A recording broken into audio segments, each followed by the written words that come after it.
रात के आखिरी हिस्से में पहले आसमान पे तजल्ली करता है जैसा कि उसकी शान है, और फिर फरमाता है मेरे बंदे मांग। क्या मांगता है? तू जो मांगेगा मैं तुझे अता। सियासी लीडर कहते गड़े ये बना के देंगे वो बना के देंगे, तो उन पे भरोसा करते हो, और अल्लाह रोज फरमा रहा है मांग मैं तुझे अता करूंगा, और उसको छोड़ के इधर उधर भटक रहा है बंदा। कितना गंदा है बंदा है। सब पे भरोसा, रब पे भरोसा नहीं, अल्लाह पे तवक्कुल नहीं। अरे रात के आखिरी हिस्से में गिड़गिड़ा के देखो, हजरत सैयदना मखदूम अशरफ हमारे मखदूम फरमाते हैं मुझे रात के आखिरी हिस्से में जाकर जो नेमतें मिली है किसी नफिल इबादत की वजह से वो नेमत नहीं मिली है। ये है उस वक्त गिड़। तो अल्लाह के साथ तिजारत करो, लेकिन नीयत अच्छी हो। बताएं, बात खत्म करते हैं, वक्त तो हो गया। हालांकि जहन फिर चाहता है कि बातें की जाए, दिल के अंदर बातें उमट उमट कराती है, लेकिन बहरहाल जाना है आगे। बात खत्म करते हुए कहता हूं, देखो नीयत अच्छी हो, अल्लाह के साथ तिजारत, 1 2 10 जरूर मिले।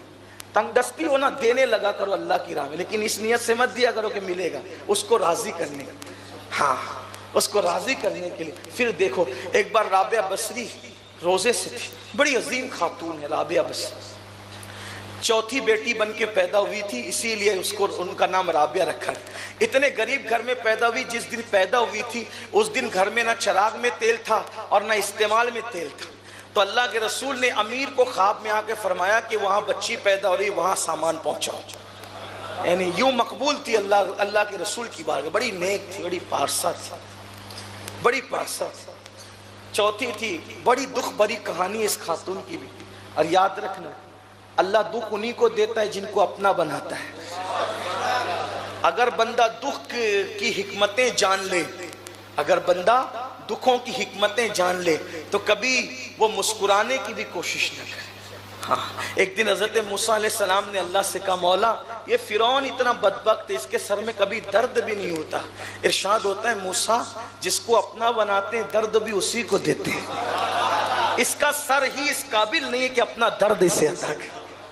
ये शान है अल्लाह वालों। और जिसको, इसीलिए मेरे आका फरमाते हैं सबसे ज्यादा सताए अंबिया जाते हैं, यानी सबसे ज्यादा आजमाइश अंबिया पर होती है। बुखार जितना आम लोगों को होगा उससे डबल बुखार अंबिया को होता है। अम्मा आयशा कहती है हुजूर के विसाल के वक्त बुखार का ये आलम था, मैं चादर गीली कर कर के नबी के जिस्म पे डालती थी और वो थोड़ी देर में चादर सूख जाती थी बुखार की वजह से। हाँ, फरमाया कि अंबिया के नाम की आजमाइश। और फिर अंबिया के बाद वो आजमाए जाते हैं जो अंबिया के करीब होते हैं। अंबिया, बड़ी दुख भरी कहानी है राबिया की। राबिया की बड़ी दुख भरी कहानी। एक मर्तबा राबिया गिर गई, हजरत राबिया गिर गई, हाथ टूट गया। किसी ने कहा कैसे हाथ टूटा?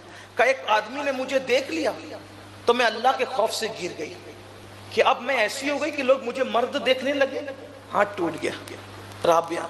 फिर किसी ने उनको जंगल में लूट कर बेच दिया, बिग बाजार में बेच दिया। अल्लाह की बंदी को राबिया बिकी। तो बिकी तो क्या करती थी, दिन को जहां बिकी थी वहां खिदमत करती थी और रात को इबादत करती। एक दिन सर सजदे में रख के कह रही थी तूने मुझे बिकवा दिया, अब मेरे दो मालिक हो गए, एक मजाजी एक हकीकी। तो दिन को मजाजी की खिदमत करती हूँ, रात को हकीकी की करती हूँ। अगर पूरा टाइम आजाद रहती तो तेरी खिदमत करती। बस ये बात हो रही थी कि वो मालिका जग गई, देखा कि पूरा झोपड़ा रोशन है, नूर से पूरा झोपड़ा। बाहर देखा तो छत से लेके आसमान तक नूर ही नूर है। झांक के देखा तो वो नूर राबिया की पुष्ट से छत तक और छत से आसमान तक। सुबह होने से पहले शौहर को बुलाया, कहा देखो ये हमारी कनीज क्या है। तो जब बताया तो सुबह दोनों ने कहा कि मालिका आप मालिका है, गुलाम कनीज तो हम लोग हैं, अगर आप रहना चाहें तो रहे, जाना चाहें तो आजाद है। राबिया फिर चली गई और गई तो फिर गुम हुई और ऐसी बातें करती थी। औरतें अगर सुन रही हो, मर्द ही बहुत बड़े कलंदर नहीं हुए। अगर औरत कोशिश करे तो औरत भी वहां पहुंचती है जहां मर्द भी पीछे रहते हैं, कहीं मर्द भी पीछे रह जाते हैं। एक मर्तबा इमाम हसन बसरी खिताब फरमा रहे थे, एक राबिया है, खिताब फरमा रहे। खिताब करते करते बड़े जज्बात में लोगों से कह रहे थे, लोगों अल्लाह के दरवाजे पे दस्तक देते रहो, कभी ना कभी खुल जाएगा। अल्लाह के देते रहो, कभी ना कभी उसके दरवाजे को खटखटाते रहो। कभी पर्दे के पीछे से आवाज आई, हसन ये भी तो बता दो कि उसने दरवाजे बंद कब किए। दरवाजे तो खटखटाए उसके जाते हैं जो बंद रहते हैं, अरे उसने बंद कब किया ये भी तो बता दो। अब मालूम करने की कोशिश की गई कि वो कौन औरत है जिसने हसन को बताया। अल्लाह अकबर। तो का पता चला वो कोई और नहीं थी, उसी को दुनिया राबिया बसरी के नाम से जानती। कहा हसन सबके बंद होते, रब का दरवाजा वही तो एक दर है जो कभी बंद नहीं होता और किसी के लिए बंद नहीं होता।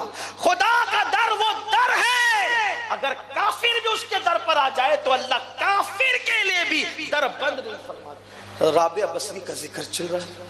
राबिया रोजे से थी, इफ्तार का वक्त आया, एक रोटी पकी तो खादिमा से कहा बिटिया आधी तुम लोगी आधी हम इफ्तार कर लेंगे। अब जो खादिम लोग होते हैं ना अल्लाह वालों के, वो बड़े महरूम लोग होते हैं ज्यादातर। वजह सबकी नजर पीर और बुजुर्ग पे होती है, उनकी इधर उधर होती है। समझ गया किधर किधर होती है। हाँ मुसाफा करते हैं तो पीर के हाथ पे नजर नहीं होती, वो हाथ के अंदर जो लोग दे के जाते हैं उस पे हो। सब नहीं होते हैं ऐसे, लेकिन पीर का खादिम अक्सर बड़ा महरूम होता है इल्ला माशाल्लाह। उसने कहा कि बड़ी बी माई आधी आधी रोटी से इफ्तार होगी। कहा हाँ बेटी इसी पे शुक्र कर लेना। अभी ग्रुप नहीं हुआ था कि उतने में किसी की आवाज आई, अल्लाह के लिए कोई खाना खिला सकता है? तो कहा बेटी इसको उठा के दे दो। अरे अभी इफ्तार भी नहीं किया, ये उठा करके, ये बुढ़िया ने दिलवा दिया, उठा के तो दे दिया, कुछ कह तो नहीं सकी। अभी ग्रुप नहीं हुआ था कि दस्तक हुई, दरवाजा खोला गया तो कहा कि क्या है? कहा कि हमारी मालिका ने 8 रोटियां भेजी है। औरत ने भेजी, ले लूं? कहा नहीं नहीं, उसको बोला ये हमारे यहाँ के लिए, कहीं और के ले जाओ, उधर हमारे यहाँ नहीं। अभी और गुस्से में ही अभी ग्रुप होने वाला है, अरे एक काट मिला तो लेती नहीं बढ़िया। लेकिन फिर अभी वक्त अभी भी नहीं गुजरा था, इफ्तार का वक्त नहीं आया था। एक किसी ने कहा 10 रोटियां लाए हैं आपके लिए। हाँ कहा ये हमारे लिए लाओ, ले लिया। तो कहा माई 8 की वापस किया, 10 रख लिया। फरमाया अल्लाह का वादा कभी गलत नहीं होता। इन्नल्लाह ला युखलिफुल मिआद, इन्नल्लाह ला युखलिफुल मिआद, उसका वादा कभी खिलाफ नहीं होता। कहा उसने कहा 1 दोगे तो कम से कम 10 दूंगा। ये कम से कम है 10 से कम नहीं देगा वो। तो 8 आई तो मैंने सोचा उसका वादा झूठा कैसे हो सकता है, इसलिए 8 अपने लिए किसी और के लिए था। अपने लिए तो 1 का 10 ही होगा ना कम से।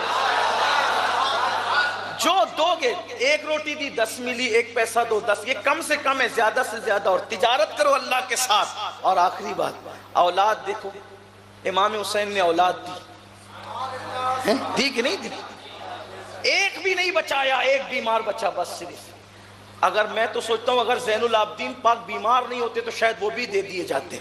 अल्लाह ने उनको बीमार करने में हिकमत ये रखी थी कि बीमारी के बहाने ये बचेंगे। सही है, बीमारी के बहाने बचा लूंगा। जितने तंदुरुस्त थे सब अल्लाह की राह में, जो बीमार था वो अपने लिए रख। देखो ये है देने का अंदाज। हम शबी पैगंबर दिया, अली असगर दिया, और जो बीमार था वो अपने लिए रखा। तो अल्लाह ने भी क्या फरमाया, तूने अच्छे अच्छे मेरे लिए दिया, एक बीमार को अपने लिए रखा, इतना दूंगा तुझे। किसी की औलाद कयामत तक बचेगी गारंटी नहीं है। हुसैन तेरी औलाद को कयामत तक हम बचाएं। अल्लाह के साथ तिजारत है, अल्लाह के साथ।